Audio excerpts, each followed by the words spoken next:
The chandeliers in the Grand Laurel Hotel glowed like constellations, casting warm light over polished tables and evergreen garlands. For most guests, the annual Christmas charity dinner was a chance to be seen, an evening of speeches, donations, and carefully practiced smiles. For Elena Ward, CEO of Wardwell Industries, it was an obligation she rarely enjoyed. She adjusted the crimson dress she wore for the cameras and glanced down at her daughter. Mia, 7 years old, stood quietly at her side, small fingers clutching a worn teddy bear. Her dark green velvet dress shimmered softly beneath the lights. Mia's hearing aids were tucked neatly behind her ears, but the room was still overwhelming, too loud, too crowded, too full of strangers who didn't know how to speak to her. Elena leaned down and signed gently, "You're doing great. Just a little longer." Mia nodded, though her eyes wandered, searching for something familiar. Elena felt the familiar ache of guilt. Work had stolen so much time. Meetings that ran late, flights that blurred together.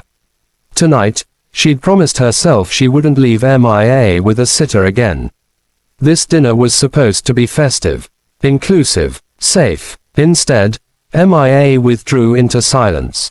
As Elena chatted politely with board members, she noticed a man nearby wearing a Navy maintenance uniform.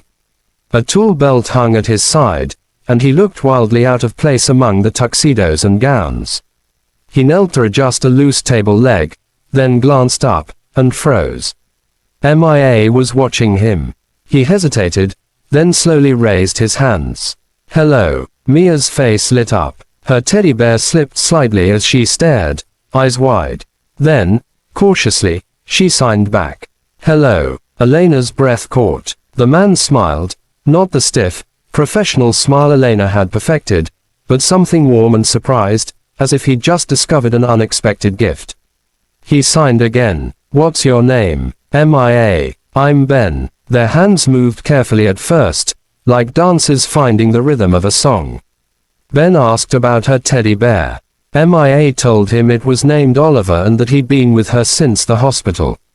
Elena stood frozen, her hand pressed to her chest. Mia was smiling. Not the polite smile she offered adults who spoke too loudly or too slowly, but a real one. The kind that crinkled her eyes and lifted her whole face. Ben glanced up at Elena, uncertain. "Is it okay?" he asked softly. Elena nodded, unable to trust her voice.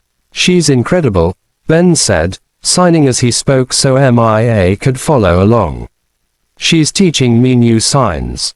Mia giggled silently and corrected his hand shape, shaking her head with mock seriousness. For the first time all evening, Elena forgot the cameras, forgot the donors, forgot the carefully crafted image she carried like armor. She saw only her daughter, seen.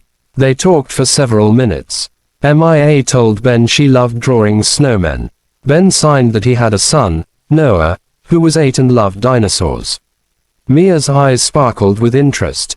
"Is he loud?" she asked. Ben laughed quietly. "Very." When a coordinator tapped Ben's shoulder to pull him away, Mia's smile faded. "Will you come back?" she signed quickly. Ben knelt again. "I promise." True to his word, Ben returned after his shift, hair freshly combed, uniform swapped for a simple button-down. He brought hot chocolate for Mia, extra marshmallows, and sat at her level as if nothing else in the room mattered. Elena joined them, learning things she hadn't known. Ben had learned sign language when Noah was diagnosed with partial hearing loss as a toddler.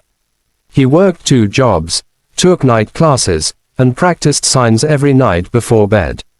"I didn't want him to ever feel like the world wasn't built for him," Ben said.